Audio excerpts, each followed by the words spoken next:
जम्मू कश्मीर के गुलमर्ग में सुरक्षा बलों ने आतंकियों के खिलाफ बहुत बड़ा अभियान चलाया हुआ है। बीती शाम सेना की गाड़ी पर आतंकियों ने कायराना हमला किया, जिसमें सेना के 2 जवान शहीद हुए हैं। इसके बाद पूरे इलाके को घेर लिया गया है। 2 पोर्टर्स की भी मौत हुई है, कई लोग घायल हुए हैं इस आतंकी हमले में। और उसके बाद अब सेना आतंकियों की तलाश कर रही है।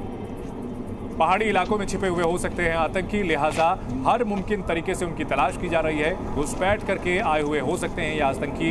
जैश ए मोहम्मद के ऑफशूट संगठन PAFF ने इस हमले की जिम्मेदारी ली है और अब इस मामले में प्रशासन की ओर से खुली छूट दी गई है सेना को कि वो आतंकियों को ढेर करे। सेना की गाड़ी पर आतंकी हमला किया गया। पिछले कुछ दिनों में जब से नई सरकार का गठन हुआ है, आतंकियों ने अपनी गतिविधियों को तेज करने की कवायद की है। हालात जो घाटी में सामान्य हो रहे हैं, कहीं ना कहीं ये पूरी साजिश ये दावा करने की है कि अभी हालात सामान्य नहीं हुए हैं, लेकिन अब सेना के जवान तलाश कर रहे हैं उन आतंकियों की जिन्होंने इस हमले को अंजाम दिया है। उपराज्यपाल मनोज सिन्हा ने सुरक्षा बलों को निर्देश दिया कि आतंकियों को मुंहतोड़ जवाब दिया जाए।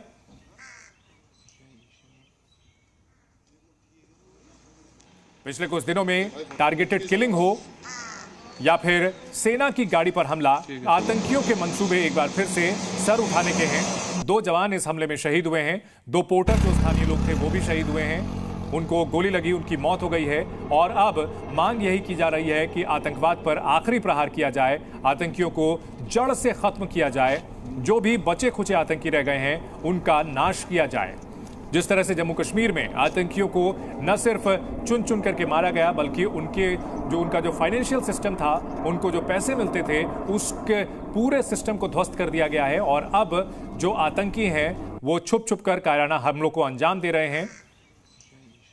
जी मीडिया संवाददाता खालिद हुसैन इस बड़ी खबर पर हमारे साथ जुड़ गए हैं। खालिद, सेना के ऑपरेशन से जुड़ी क्या जानकारी मिल रही है? किस तरह आतंकियों की तलाश की जा रही है?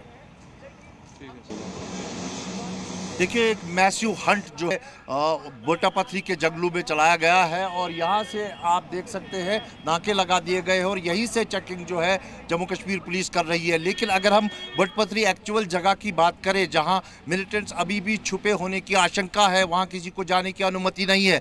वहाँ पर मैं आपको बता दूँ मैसिव हंट जो है शुरू कर दिया गया है। रेनफोर्समेंट बढ़ा दी गई है, कमांडोज को बुला लिया गया है और साथ ही साथ चॉपर्स का इस्तेमाल किया जा रहा है और ड्रोन्स का इस्तेमाल किया जा रहा है। टेक्नोलॉजी को जो है वो लगाया गया है ताकि उन तक पहुंचा जा सके, क्योंकि साफ आदेश है सुरक्षा बलों को, खासकर सेना को, कि किसी भी तरीके से उनको न्यूट्रलाइज करना है। और अगर हम इस घटनाक्रम की बात करें तो ये जो है इस तरफ इरफान अगर दिखा सके तो ये पीर पंचाल रेंज है। हालांकि अगेंस्ट द लाइट है, थोड़ा हेजी दिखेगा।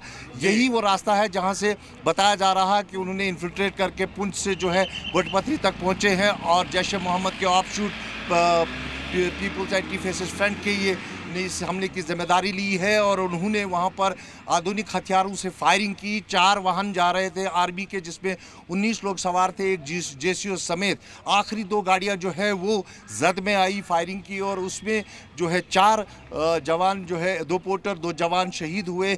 जो 2 जवान शहीद हुए हैं वो जम्मू कश्मीर के ही है। एक बांडीपोरा का केसर अहमद है, एक जम्मू का परवीन अहमद है।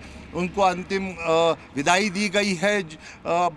बटवारा में जो हेडक्वार्टर है आर्मी का, पोर्टर जो है वो भी जम्मू कश्मीर के ही है। और कहीं ना कहीं मैं आपको बता दूं कि एक बड़ा पैमाने पे ऑपरेशन जो है चलाया जा रहा है इन पहाड़ियों में, ताकि जो उनमें वो मिलिटेंट्स हैं उन तक पहुंचा जाए। लेकिन ये मिलिटेंट्स बताया जा रहा है कि पाकिस्तानी है, उनके पास आधुनिक हथियार है और ये इस सारे इलाके से परिचित है, GPS का इस्तेमाल करते हैं, टेक्नोलॉजी भी जानते हैं। और जिस तरह से इन्होंने ऑटोमेटिक राइफल से फायरिंग की है और फिर उस इलाके से वो छुप भी गए हैं, ये बताता है कि वो हाईली ट्रेंड है और उसी पैटर्न पे ये हमला देखने को मिला है। जो खालिद, अगर बात की जाए आतंकियों की गतिविधियां नई सरकार बनने के बाद अचानक से तेज होती हुई दिख रही हैं, कहीं ना कहीं बौखलाए हुए आतंकी हैं, क्योंकि जिस तरह से जम्मू कश्मीर में चुनाव के दौरान पूरी तरह से बढ़ चढ़ करके लोगों ने मतदान किया है नई सरकार के गठन में, ऐसे में आतंकी अपनी मौजूदगी दर्ज कराने की कोशिश कर रहे हैं। बिल्कुल, जो एक डेस्परेशन है, मैं आपको बता दूं, जिस तरह से लोकसभा से लेकर विधानसभा के चुनाव हुए, भारी मात्रा में मतदान हुआ, लोगों ने बाहर आकर जो है मत का इस्तेमाल किया, लोकतंत्र पे भरोसा जताया और अपनी सरकार चुनी। उसके बाद से हमने देखा कि यहाँ पर जो है हमले बढ़ गए हैं। पिछले 8 दिनों में 4 हमले हमने देखे हैं, 2 बड़े हमले देखे हैं। गगनगीर में हमने देखा कि जो स्टाफ था एप्को कंस्ट्रक्शन कंपनी का, उनके मेस पे हमला किया गया, 7 लोगों की हत्या की गई और 5 घायल हैं। यहाँ पर 4 लोगों को शहीद किया गया, 3 जो है वो घायल हैं, उनमें से एक की हालत गंभीर बताई जा रही है। तो कहीं ना कहीं डेस्परेशन है।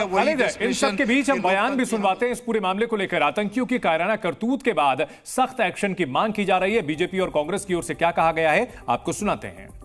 पाकिस्तान कश्मीर को लहूलुहान करने की साजिश और कोशिश कर रहा है, लेकिन पाकिस्तान की हर साजिश को हम सब मिलकर विफल करेंगे।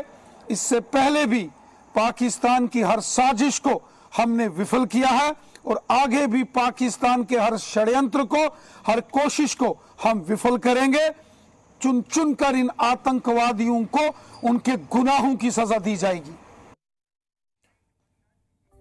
तो राजनीतिक पार्टियां यहां पर आतंकवादियों के खिलाफ कार्रवाई की मांग कर रही हैं और साफ कह रही हैं कि जो सुरक्षा बल हैं वो उन्हें ढेर करते रहेंगे।